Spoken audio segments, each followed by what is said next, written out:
भारतीय रियासत जम्मू कश्मीर के कठुआ और सांबा जिला को जोड़ने वाली सड़क बदहाली का शिकार है। कश्मीर के जिला कठुआ और सांबा को जोड़ने वाली सड़क पिछले 2 महीनों से खस्ता हाली का शिकार है और रोजाना लोग 11 किलोमीटर का सफर पैदल करने पर मजबूर है। आपको बता दें कि इस सड़क की तामीर 2001 में हुई थी और आज इस सड़क पर आवाम का चलना मुहाल है।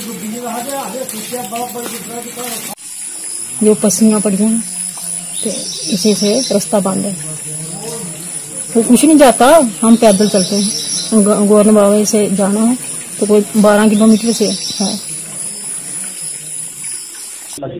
ये डाबी टू गोरन रोड जो है, ये इसका कुछ हिस्सा जो है हीरानगर सब डिवीजन में पड़ता है, बाकी जो है गोरन को सांबा में पड़ता है। 4.5 किलोमीटर एरिया जो है, जैसे मेरी AWE कंसर्न से बात हुई, उन्होंने बताया कि बारिश के कारण इसको हम खोल नहीं पाए, मशीन चल नहीं पाई, तो कल से ये मशीन लगवा देंगे।